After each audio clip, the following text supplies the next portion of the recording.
Okay, so the other day, um, I got this, which is at the time the most recent copy of the National Geographic, and I was reading an article on it, and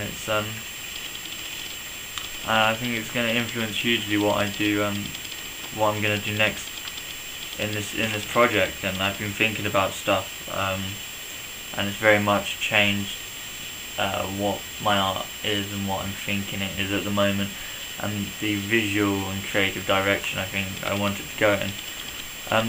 So what I'm going to do is I'm going to photocopy in some of the pages, and I've highlighted bits that are interesting and relevant to my concepts, and I'll scan them in and put them in the online sketchbook. But at the moment I'm just gonna take you through some of the kind of the fine points and the bits that I've highlighted, and just kind of give my opinions on them. So first, it's the article is called the article is called Star Eater, and it's basically here's a little summary. Albert Einstein thought that a black hole, a collapsed star so dense that even light could not escape its fraud.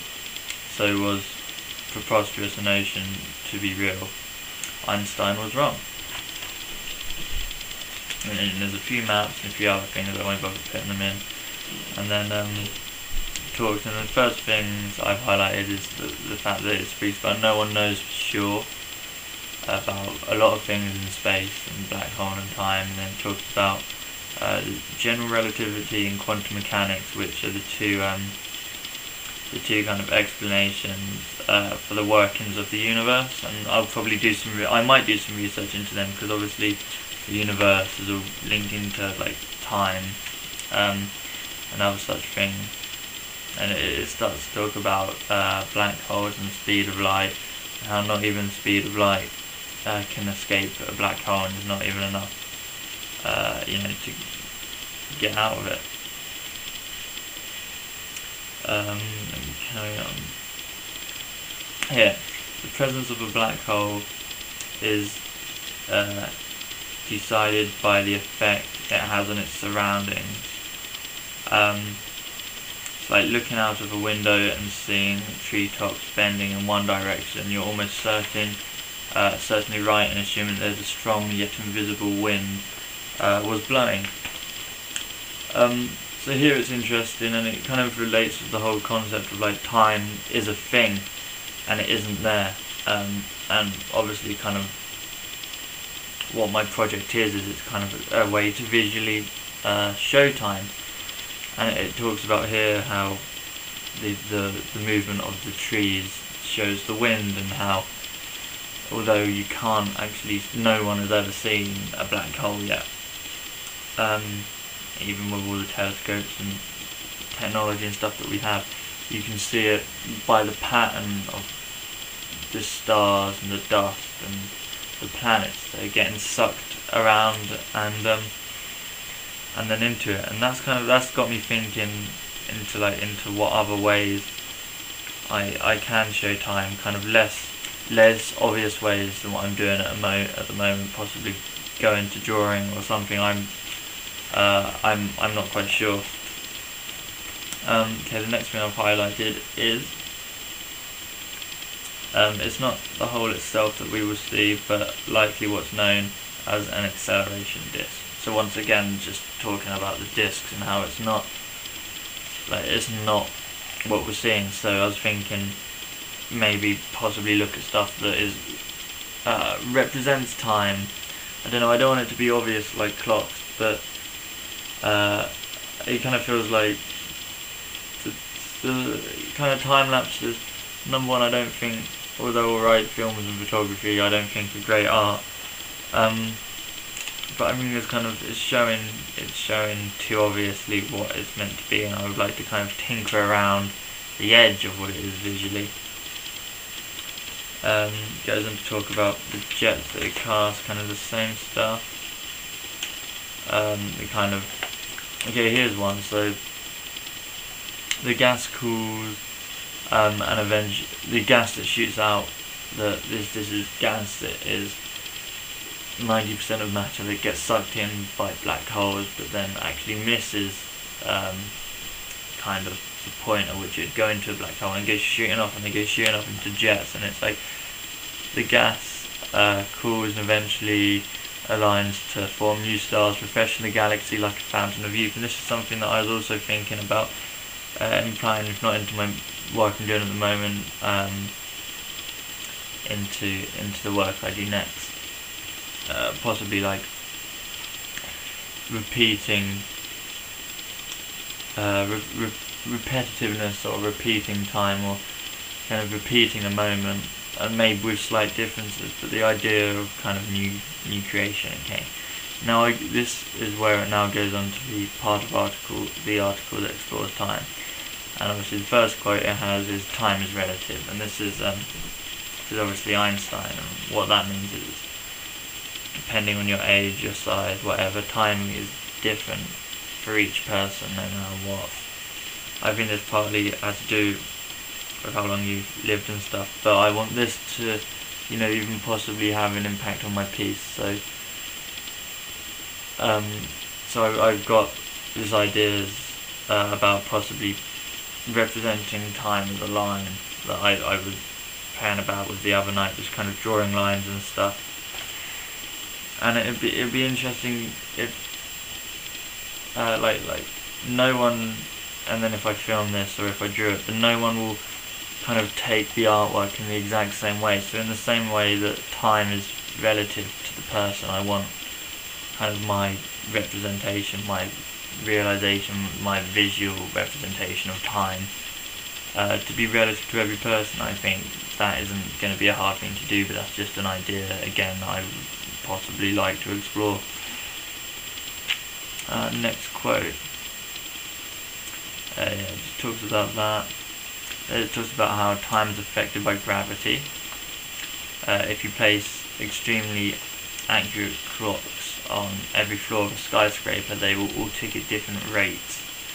The clocks on the lower floors close to the centre of Earth, where gravity is stronger, will tick a little slower than the ones on the top floors. And this made me think about kind of manipulation, not only with the image and possibly like the speed, like kind of slower motion, faster motion, but also possibly with sounds.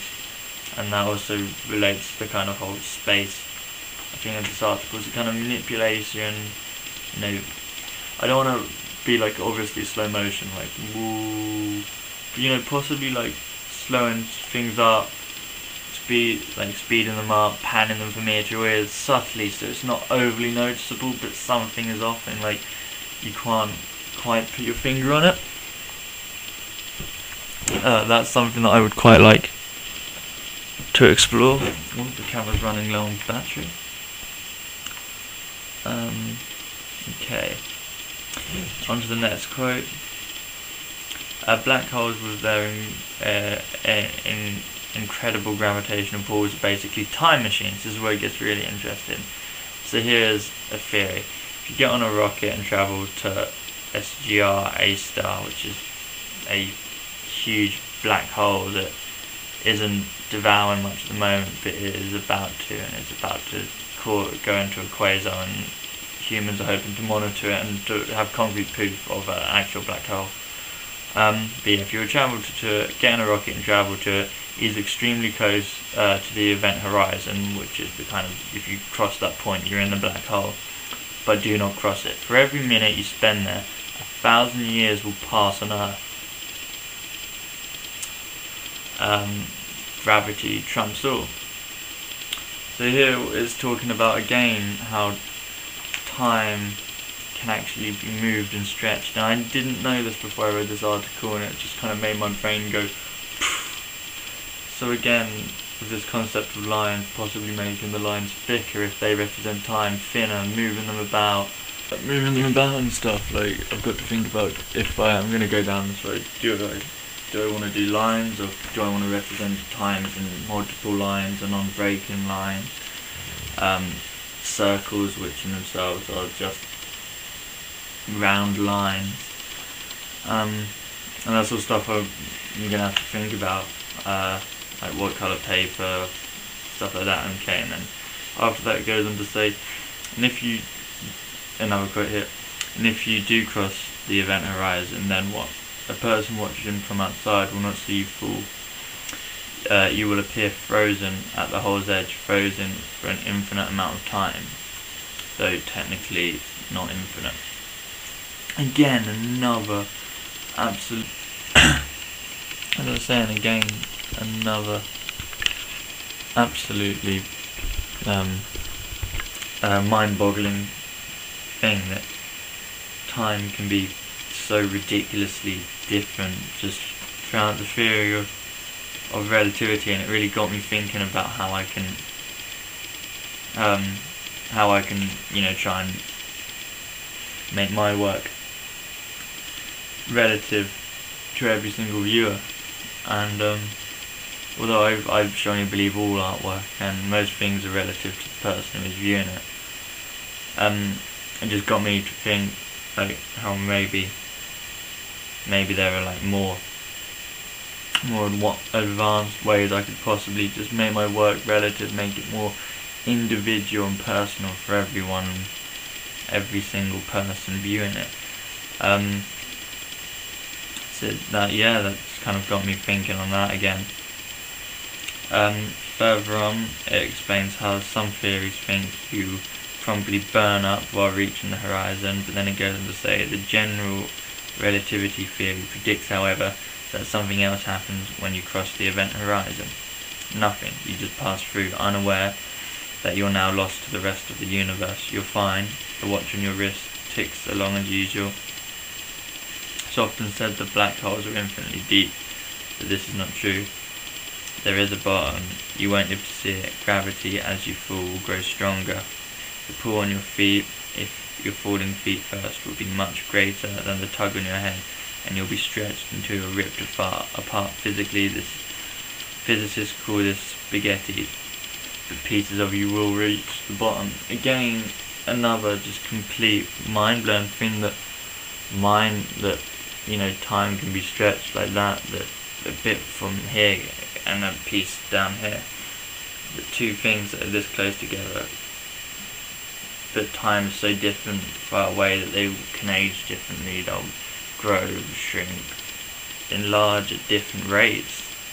It's just incredible, and it got me thinking how I could, work more than just making a line bigger or smaller, but how possibly I could involve sound in it, distortion, panning from one ear to the other, stuff along that line really. Okay, I've got another quote. The vast majority of physicists say yes, black holes do exist, but they are ultimately, Fort Knox, they are impenetrable. We will never know what's inside a black hole. Okay, then it goes on to explain the last thing that I wanted to talk about. But a couple of unorthodox thinkers beg to differ. In recent years, it's become recently acceptable among practicing physicists that our universe is not all there is. We live rather in what is known as a multiverse, a vast collection of universes, each a separate bubble in a Swiss cheese of reality.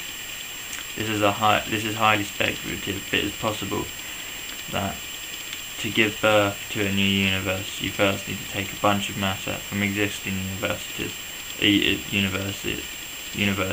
crunch it down, and seal it off. Sound familiar?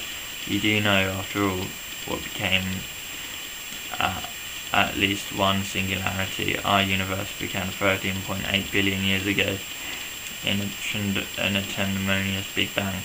The moment before, everything was packed into an insignificantly small, massively dense speck. A singularity, perhaps the multiverse, works something like an oak tree.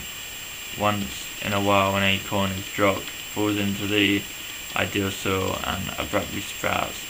So, too, with the singularity, seed of a new universe. And like a sapling oak, we'll never send a thank you note to our mother.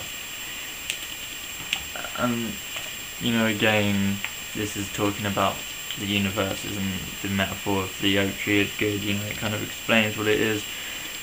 And this whole idea of these bubble universes, this all kind of lamps in. If I do want to perhaps draw and take my work to, to drawing to another level, maybe I don't draw lines, maybe I draw circles, I